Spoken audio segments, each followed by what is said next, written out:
is CBS Evening News with Katie Couric. Have a good night.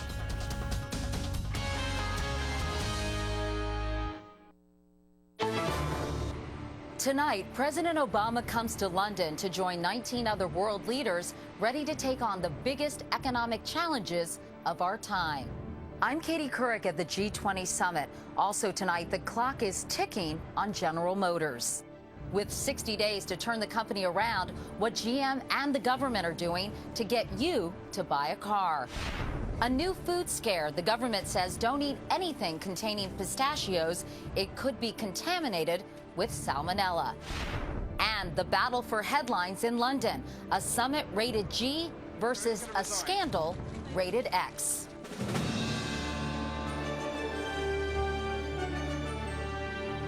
This is the CBS Evening News with Katie Couric reporting tonight from London. Good evening, everyone. From the banks of the River Thames, that's the Tower Bridge behind me, and there is a towering challenge facing President Obama and the other world leaders here this week for the G20 summit. Nothing less than pulling the global economy out of a recession so deep it's seen millions of people all over the world lose their jobs. Britain's prime minister is the host, but the leader getting the most attention is America's young new president. Chip Reid is our chief White House correspondent. And Chip, will the president get star treatment here? From the public, absolutely yes, Katie. He is enormously popular here in London and all throughout Europe. He's expected to be greeted by throngs of fans everywhere he goes. But his fellow leaders are a good deal more skeptical, and they've made clear he's going to have to prove himself on the world stage. The president arrived in London this evening on his first overseas trip, facing a series of high-wire performances with the eyes of the world watching every step. With no time to waste, Wednesday morning in London, he meets with British Prime Minister Gordon Brown, followed by a press conference. The two leaders are expected to talk about ways to get other G20 countries to do more to help jumpstart the global economy. And he'll have his first face-to-face meetings with the presidents of Russia and China, two nations that are increasingly questioning America's dominant role on the world stage. Shifting from high-stakes diplomacy to pomp and tradition, the president and first lady then head to Buckingham Palace and a meeting with Queen Elizabeth. Thursday, he meets with leaders of the world's major economies at the G20 conference. White House officials say that with the worst global economic crisis in generations and with the world looking for leadership, the stakes for Mr. Obama are very high. Later this week, the president goes to France and Germany for the NATO summit, where the topic will change from the economy to global security and the president's efforts to get NATO allies to do more in Afghanistan. Katie? Chip Reid here in London tonight. Chip, thank you very much.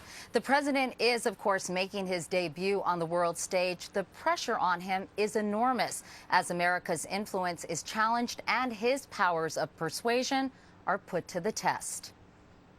This is going to be, I think, a critical meeting at a obviously critical time in the world's economy. And a critical opportunity for this president.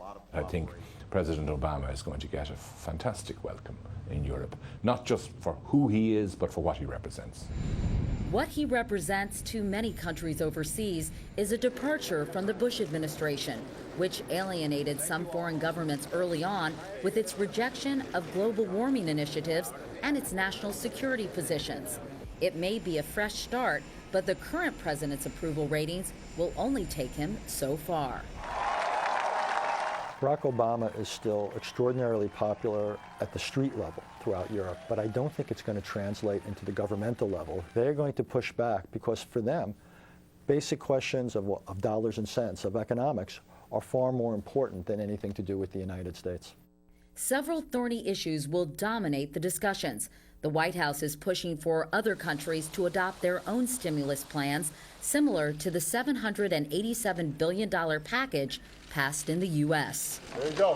That's done. When President Obama meets with British Prime Minister Gordon Brown tomorrow here in London, he'll find a receptive audience. Brown supports a stimulus plan to jumpstart his country's economy, which is also in a real bind. But when Mr. Obama meets with French President Nicolas Sarkozy and German Chancellor Angela Merkel, he'll find two world leaders who are very wary of spending their way out of a recession. I am authorizing the reconstruction. To get out of the Great Depression, President Roosevelt infused money into the system through a number of programs known as the New Deal, and President Obama is following that model. But history has taught the Europeans a different lesson. In the early 20th century, Germany pumped massive amounts of cash into the economy, sending inflation sky high.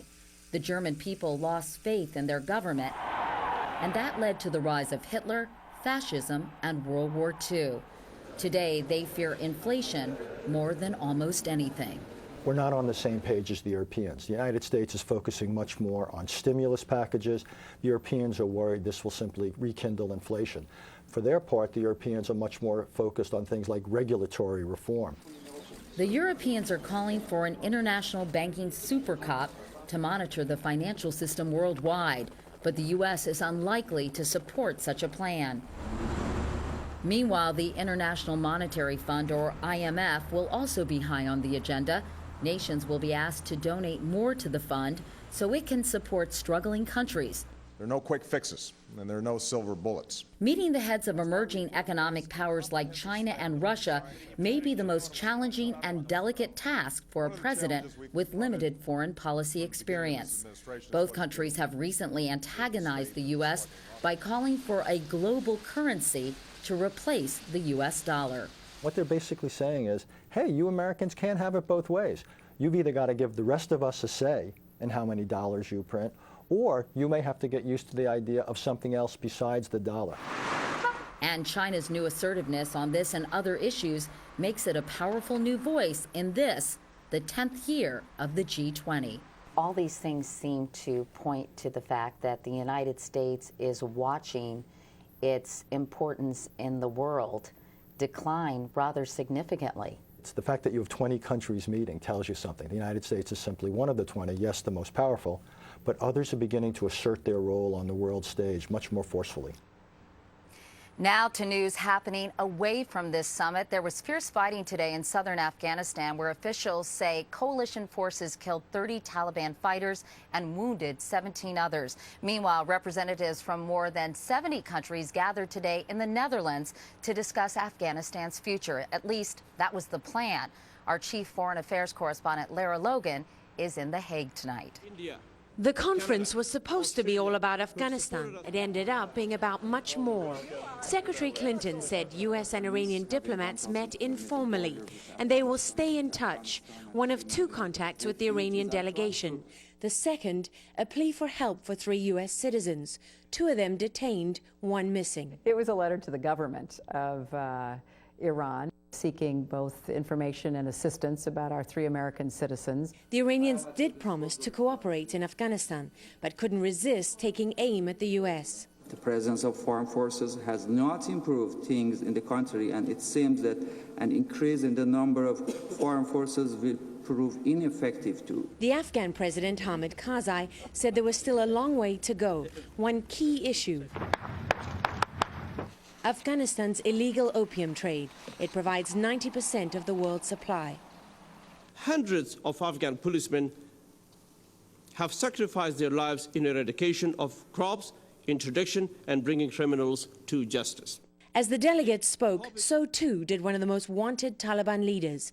Baytullah Masood threatened revenge from his safe haven in Pakistan. Soon we will launch an attack in Washington and the White House that will amaze everyone in the world. The U.S. Secretary of State also had to deal with North Korea. It plans a missile test in the next few days. Both China and Russia have tried to intervene. We have certainly been very clear, and there will obviously be consequences if they do proceed with this. Can I say you rejected outright? Well, we've tried to make that very clear. It was a busy day for Secretary Clinton. Also high on her agenda, Russia. There were several very senior, high-level meetings here, and according to senior U.S. officials, most likely a major U.S.-Russian summit on the horizon. Katie? Lara Logan reporting from The Hague tonight. Thank you very much. In Israel, Benjamin Netanyahu returned as prime minister tonight 10 years after being voted out.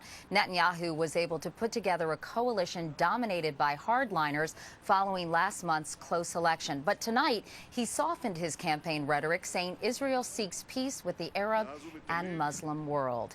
In news back home, it's now been 6 months since the federal government began a $700 billion taxpayer bailout of the financial industry known as TARP. And today, a congressional watchdog told a Senate committee the Treasury Department still has no mechanism for tracking how banks have spent that bailout money. The TARP Inspector General said billions may have been lost to fraud, though he gave no specific examples. The auto industry also got bailout money, but it's still in danger of collapse. Today, at his first news conference, GM's new CEO said bankruptcy is more likely than ever, and he'll need to shut more plants to meet the White House demand that the company get leaner and meaner. More now.